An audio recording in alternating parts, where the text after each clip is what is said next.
समृद्ध इतिहास को समेटे हमारा राज्य झारखंड रहस्य और परंपरा का एक मनोरम मिश्रण है। विशाल परिसर में फैले जंगलों के आगोश में सदियों पुरानी अनकही कहानियां छुपी हुई हैं। भले ही झारखंड ने अपनी प्राचीन विरासत और स्मारकों के लिए बहुत अधिक सुर्खियां नहीं बटोरी हैं, लेकिन इसके हरे भरे परिदृश्य में ऐतिहासिक महत्व के कई अनमोल रत्न छिपे हैं। इनमें सबसे चर्चित नाम है गुमला से 32 किलोमीटर तथा राजधानी रांची से करीब 65 किलोमीटर दूर स्थित नवरत्नगढ़ का, जो गुमला जिला के सीसई प्रखंड में स्थित है। रहस्यों और किंवदंतियों से भरा यह प्राचीन धरोहर अतीत के पन्नों में एक महत्वपूर्ण स्थान रखता है।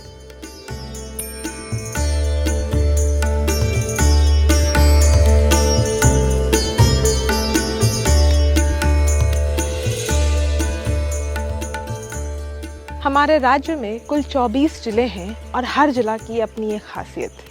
कुछ ऐसे हैं जो अपने प्राकृतिक सौंदर्य की वजह से जाने जाते हैं, तो कुछ ऐसे जो वहाँ स्थापित संस्थान के नाम से विश्व भर में विख्यात हैं।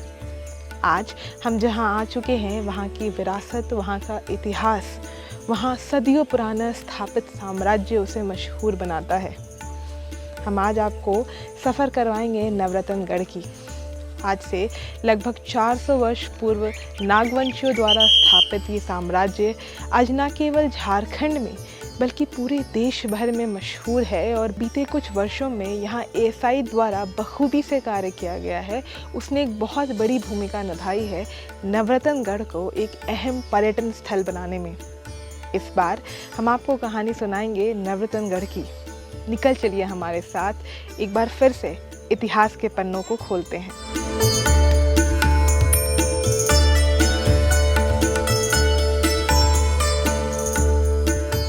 छठी और 7वीं शताब्दी के दौरान मध्य और उत्तर पूर्वी भारत के समृद्ध चित्रपट में 3 शक्तिशाली राजवंशों ने वर्चस्व के लिए प्रतिस्पर्धा की थी। इनमें बंगाल के पाल राजवंश, झारखंड और ओडिशा तक फैले नाग राजवंश और मध्य प्रदेश का भोज राजवंश शामिल थे। इस त्रिपक्षीय संघर्ष के बीच नागवंशियों ने अपने राज्य को सुरक्षित रखने के लिए लगातार कठिनाइयों का सामना किया। सुरक्षा और धार्मिक संरक्षण की चुनौतियों के कारण इनकी राजधानी बार बार बदलती रही। इनकी स्थायी कृतियों में से नवरत्नगढ़ किला सदियों बाद भी सरलता और रचनात्मकता के प्रमाण के रूप में खड़ा है। अभी हम नवरत्नगढ़ जो मुख्य किला है उसी के पास में खड़े हुए हैं।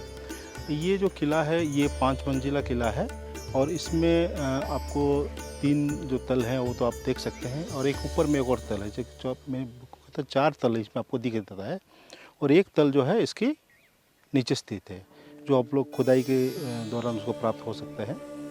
और इसमें विशेषकर जो बनावटी है, इसमें प्रत्येक तल में 9 कमरे की बनावट है। तो इसी के लिए शायद ये नवरत्नगढ़ या नवरत्नगढ़ के किला के नाम में प्रसिद्ध है।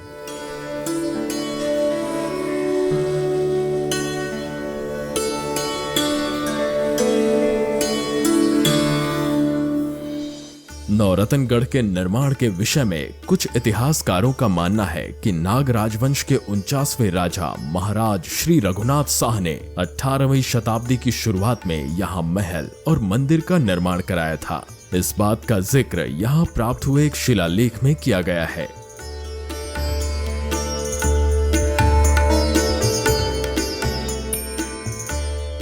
कुछ ऐसे भी विद्वान हैं जिनका मानना है कि 45वें राजा दुर्जनसाल ने यहाँ अपनी राजधानी और इमारतों का निर्माण किया था। ऐसा कहा जाता है कि वे मुगलों द्वारा पराजित हो गए थे और उन्हें ग्वालियर के किले में बंदी बना लिया गया था। राजा दुर्जनसाल असली हीरे को पहचानने में निपुण थे और उन्होंने राजा को प्रसन्न करके अपनी तथा अपने जैसे अन्य राजकुमारों की रिहाई सुनिश्चित की थी।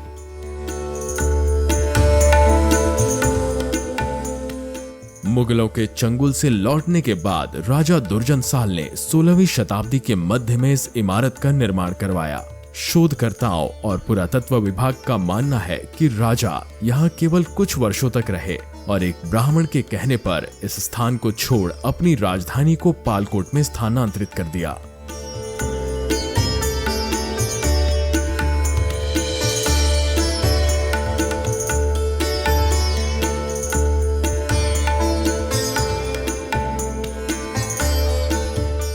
ये नवरत्नगढ़ का ये जो साइट है ये नागवंशी राजाओं के द्वारा बनवाई गई है। यहाँ पे बहुत सारी ऐसी चीज़ें थीं जो एक मॉन्ड की शक्ल इख्तियार कर चुकी थी, तो हम लोगों ने ये कोशिश किया कि जो मॉन्ड हैं उनको थोड़ा खुदाई करके उनका आर्कियोलॉजिकल एक्सकवेशन करके देखा जाए कि उसके अंदर क्या है।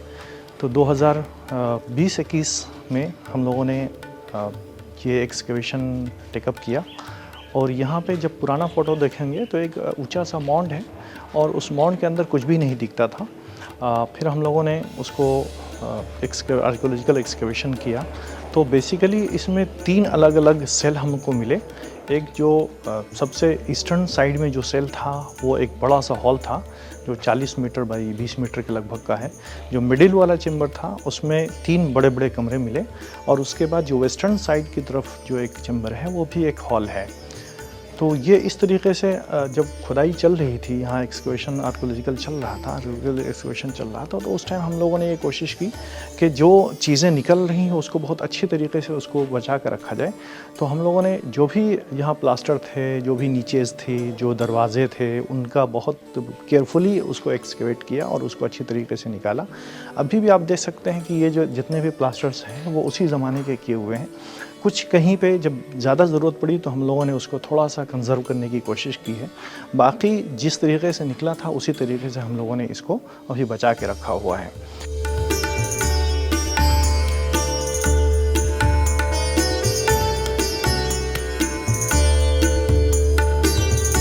फ्यूचर में हम लोग ये कोशिश करेंगे कि ये जो हमारा जो कंजर्वेशन का वर्क है इसको और आगे बढ़ाएं और इसमें अगर आप थोड़ा ख्याल देखें तो इसमें 2-3 फेजेस अलग अलग के दिखते हैं। एक फ़ेज़ तो ये हो गया जो आपका मूलतः आया और उसके बाद उसके ऊपर एक दूसरा फ़ेज़ है जो बाद के लोगों ने इसको रहने के लिए बनाया था। लेकिन जो असल फ़ेज़ है, जो पुराना फ़ेज़ है, उसमें आप देखेंगे कि उसमें बहुत ही अच्छी नक्काशी और कारीगरी की गई है। यहाँ के जो दरवाज़े हैं वो अलग अलग स्टाइल के हैं। 5 जो दरवाज़े जो मेन हॉल में मिले थे उनका भी डिज़ाइन अलग अलग तरीक़े का है और जितने ताक हैं, जितने नीचेज़ हैं, उनके भी जो आप स्टाइल देखेंगे, उनका बनाने का अंदाज़ देखेंगे, वो भी बिल्कुल अलग अलग है, जो होपफुली उस ज़माने में किसी न किसी एडमिनिस्ट्रेटिव काम के लिए यूज़ किया जाता रहा होगा।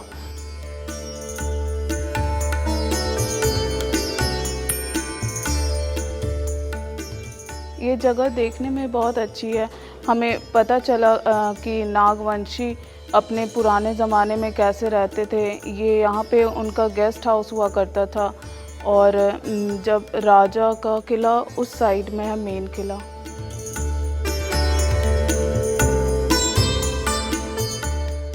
मुझे हिस्टोरिकल प्लेस घूमना काफ़ी अच्छा लगता है। मेरे पेरेंट्स ने बताया था इस जगह के बारे में, तो मैं और मेरे मम्मी पापा साथ में आए। यहाँ पे बहुत अच्छी काम चल रही है एसआई के थ्रू। बिल्डिंग काफ़ी अच्छी है। मैंने ऐसी बिल्डिंग पहले नहीं देखी थी, तो उस मुताबिक मुझे ये बिल्डिंग देख के अच्छा लगा आज के मॉन्यूमेंट्स के मुताबिक।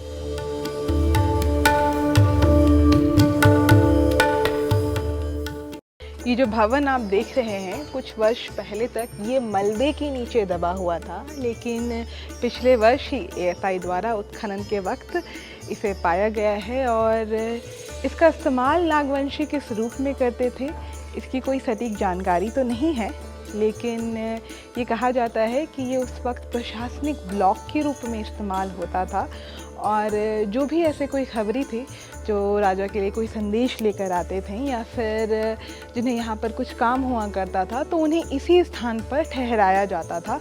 जो संरचनाएं हैं उसमें जो टूटी फूटी कुछ संरचना थी उसे वापस से एएसआई द्वारा ठीक किया गया है और कुछ ऐसे भी दस्तावेज़ हैं जिससे ये पता चलता है कि कुछ जो ऐसे कमरे थे शायद उनका इस्तेमाल जेल के रूप में भी किया जाता था। पर जैसा कि हमने कहा कि कोई ऐसी सटीक जानकारी नहीं है। अगर हम दस्तावेज़ों के बारे में भी जानें या फिर एएसआई से भी बातचीत करें तो उनका यही कहना है कि शायद ये उस वक्त प्रशासनिक ब्लॉक हुआ करता था। यहाँ 3 शिलालेख मिले हैं। इनमें से 2 भगवान जगन्नाथ के मंदिर में मौजूद हैं। पहले शिलालेख में बताया गया है कि यह मंदिर भगवान जगन्नाथ को समर्पित है, जिसका निर्माण शाही उपदेशक हरिनाथ ने संवत 1739 में करवाया था।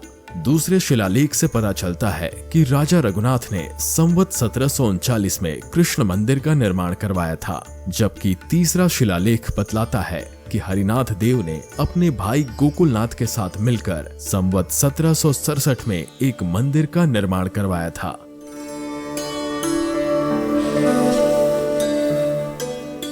वर्तमान में ASI द्वारा संरक्षित नौरतनगढ़ में 10 स्मारकीय अवशेष शामिल हैं, जिन्हें इनके द्वारा क्रमबद्ध किया गया है। इनमें जगन्नाथ मंदिर 1, रानी लुकाई, कमल शाही महल, योगी मठ, तालाब, रॉयल पैलेस, लोहुथोपा मठ, योनी पीठ के साथ रॉक कट शिवलिंग, गणेश की मोनोलिथिक रॉक कट मूर्तियां और जगन्नाथ मंदिर 2 शामिल हैं। जैसे हम लोग नवरत्नगढ़ जो स्मारक की बात करते हैं, ये सेंट्रल प्रोटेक्टेड मॉन्यूमेंट है।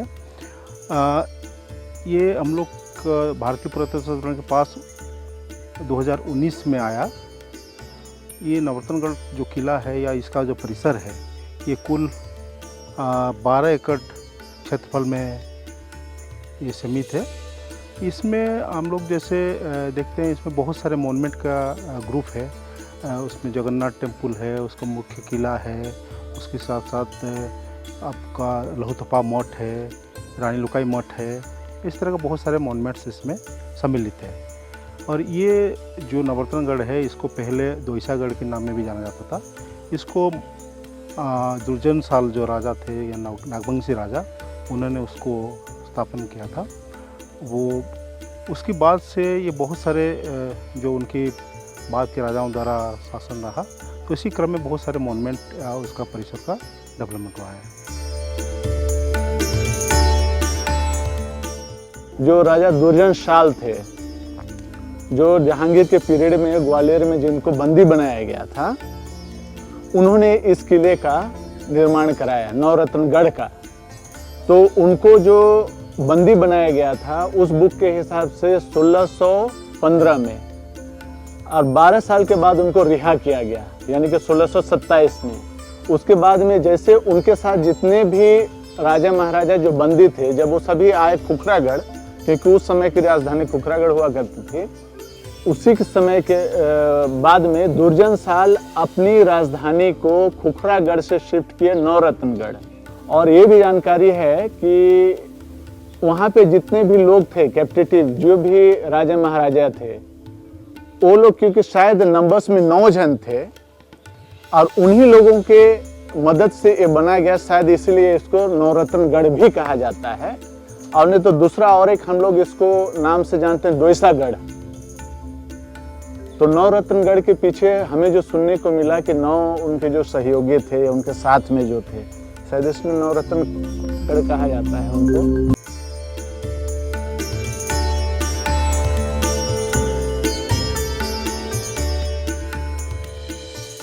नौरतनगढ़ के समीप सुप्रसिद्ध कपिलनाथ मंदिर स्थित है, जिसे इसी गढ़ का भाग माना जाता है। यहाँ आस्था और कला का अद्भुत संगम देखने को मिलता है। यह मंदिर वास्तुशिल्प एवं स्थापत्य कला का अनोखा उदाहरण है।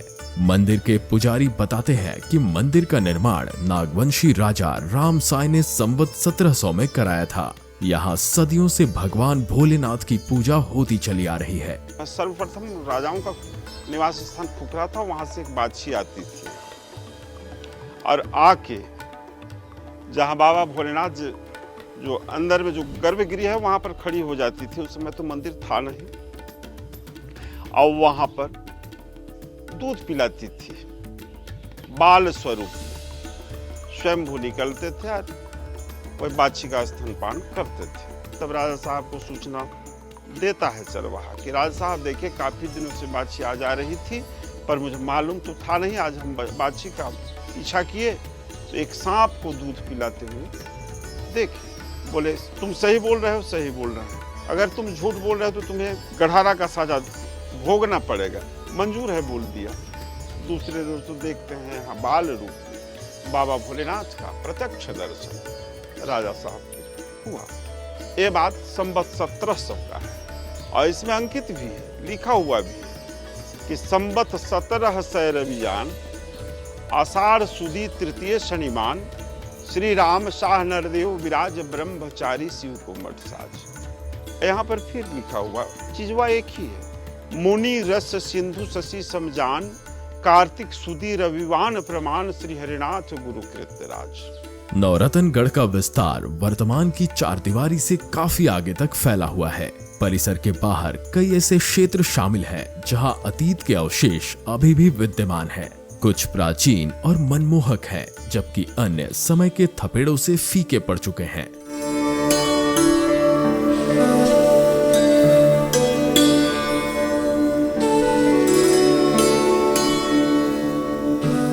इन अनुपम खजानों के बीच धोबी मठ बीते युगों के कलात्मक वैभव को बखूबी दर्शाता है। जटिल वास्तुकला से सुसज्जित यह संरचनाएं विस्मय और आश्चर्य की भावना पैदा करती हैं, जो उन कुशल हाथों का प्रमाण है जिन्होंने सदियों पहले इन्हें तैयार किया था। झारखंड के ऐतिहासिक विरासत में टेराकोटा का स्थान काफ़ी खास रहा है। हम फिलहाल जहां मौजूद हैं इसे धोबी मठ के नाम से जाना जाता है। फिलहाल नवरतनगढ़ का 14 एकड़ ऐसा हिस्सा है जो कि एएसआई के संरक्षण के अंतर्धीन आता है, लेकिन उसके अलावा कई ऐसे संरचनाएं हैं जो इसके बाहर भी मौजूद है। धोबी मठ उन्हीं में से एक है। यहाँ पर बड़ी ही बारीकी से टेराकोटा पर कार्य किया गया है और जो संरचनाएं मौजूद है टेराकोटा की, उसमें से कुछ महाभारत काल की तो कुछ रामायण काल के भी हैं। क्योंकि ये एएसआई के अंतर्गत नहीं आता है, इस कारण इसका संरक्षण सही ढंग से नहीं हो पा रहा है। अगर सरकार इस पर ध्यान दे तो ये जो हमारी धरोहर है इसे सही ढंग से संरक्षित किया जा सकता है।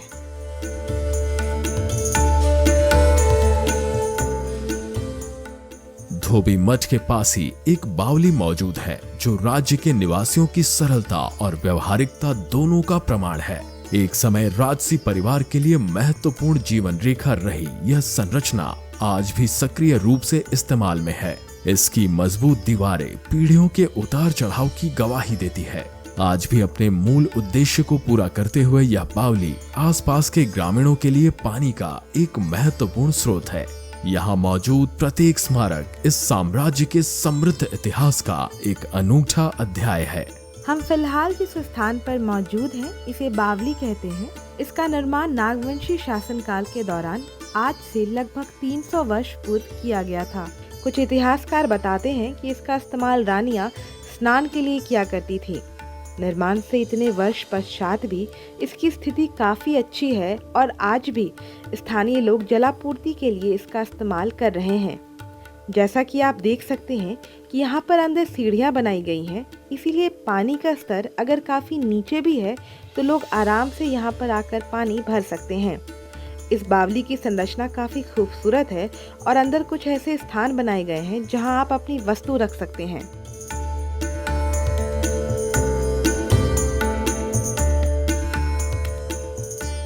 नौरतनगढ़ किला नागवंशी राजाओं के स्वर्णिम इतिहास का एक प्रमुख साक्ष्य है, जो न केवल हमारे राज्य की बल्कि पूरे देश की विरासत को समेटे है।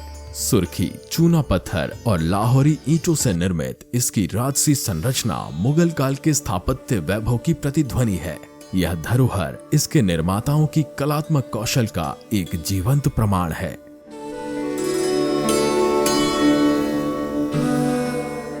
हम लोगों का यह महत्वपूर्ण कार्य है कि उसे संरक्षित करें।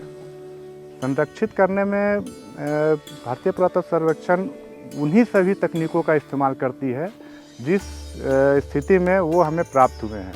आप यहाँ पे पीछे देख रहे हैं कि कुछ जो लग रहा है ये स्मारक हैं, उनमें कुछ नयापन है, तो उसको संरक्षित करने के लिए हम लोग बेल, गुड़,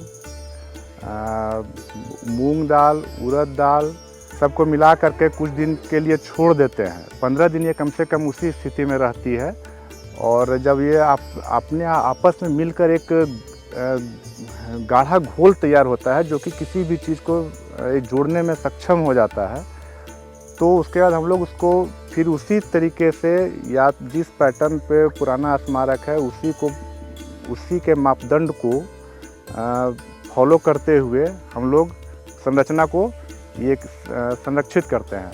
और जहाँ कलर के लिए हम लोग इसमें कत्था का प्रयोग करते हैं। इसके अतिरिक्त इसमें इसको मजबूती प्रदान करने के लिए काफ़ी समय तक इसे पानी की आवश्यकता होती है।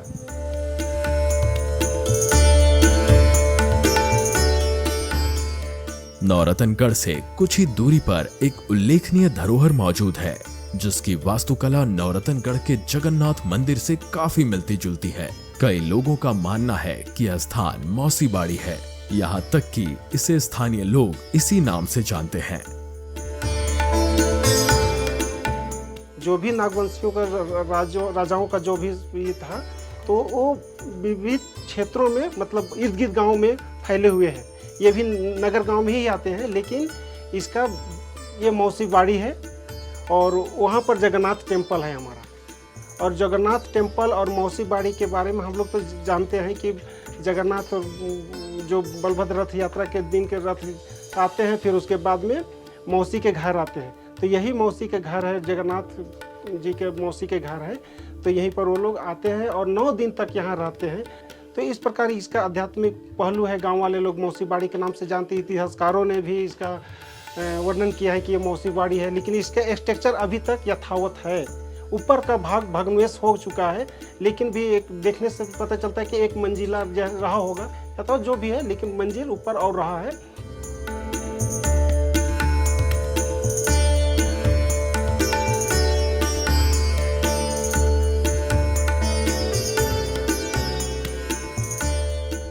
भारतीय पुरातत्व सर्वेक्षण विभाग द्वारा नौरतनगढ़ को पुनर्जीवित करने का प्रयास जारी है।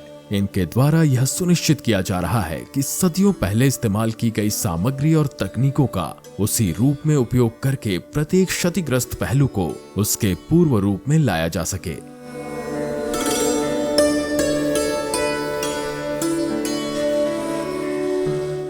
ये अभी हम लोग जो 2023-24 से एक उत्खनन लिए हुए हैं, उत्खनन में हम लोग विशेष रूप से इसके जो अवशेष को मतलब धीरे धीरे करके एक्सपोज कर रहे हैं, ताकि हम लोग उस समय का जो अवशेष है उसको हम लोग पूरा पुंखानुपुंख उसके बारे में जानकारी ले सकें और उसको हम लोग कंजर्वेशन कर सकें। उत्खनन कार्यक्रमों के माध्यम से प्राप्त अनमोल अवशेषों को ASI सावधानी पूर्वक संरक्षित कर रहा है। प्राचीन सिक्कों से लेकर नाजुक टेराकोटा खिलौनों तक प्रत्येक खोज नौरतनगढ़ की समृद्ध सांस्कृतिक विरासत की झलक पेश करती है।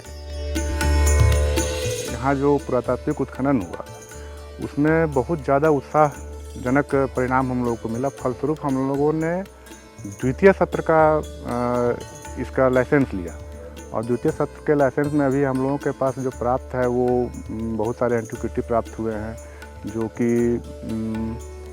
उस वक्त के लोग कैसे रहते थे ये उनकी दिनचर्या को बताते हैं। इसके अतिरिक्त आप जगन्नाथ टेम्पल 1, 2 और उसके अतिरिक्त एक पीछे और टेम्पल है, ये अभी इस एक्सकवेशन में इस उत्खनन में इन्होंने ये मतलब क्लियर हुआ है। इसका जो भी संरचना है वह पूर्ण रूपेण सामने आई है और अभी यहाँ पे बहुत संभावना है। यह अपने आप में एक पहेली के रूप में है और हम लोग या ये कहें कि भारतीय पुरातत्व सर्वेक्षण चाह रही है कि इस पहेली को सुलझाकर एक यहाँ के ग्रामीण वासियों और झारखंड के लिए झारखंड को एक ऐसे धरोहर दें जो जिस पे वो गर्व कर सकें।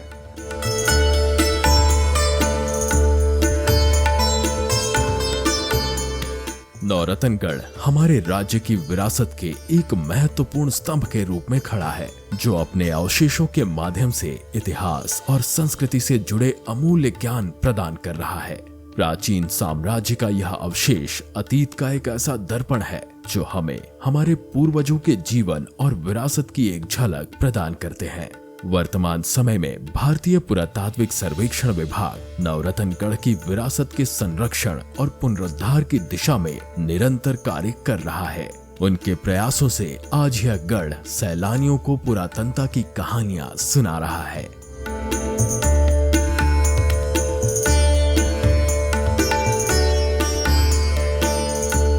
नवरतनगढ़ में निरंतर रूप से उत्खनन का कार्य किया जा रहा है। हर दिन एक नई नक्काशी हमारे सामने पहेली बनकर खड़ी हो जाती है, तो कभी कुछ ऐसे अवशेष हैं जो सदियों पुराने रहस्यों को सुलझा देते हैं। लेकिन अच्छी खबर ये है कि इस प्रयास से हमें हमारे इतिहास को समझने का मौका मिल रहा है। वो साम्राज्य जो सदियों पुराने हुआ करते थे, उसकी कहानी को जानने का मौका मिल रहा है। लेकिन हम जब भी इस धरोहर को देखने और समझने यहाँ पहुँचे तो इस बात का ख्याल रखना ज़रूरी है कि इसका संरक्षण न केवल सरकार की जिम्मेदारी है, बल्कि हमारी भी उतनी ही जिम्मेदारी है। हम उम्मीद करते हैं कि इस प्रयास से आपको नवरत्नगढ़ को समझने का मौका मिला होगा, इतिहास में एक बार फिर से झांकने का मौका मिला होगा।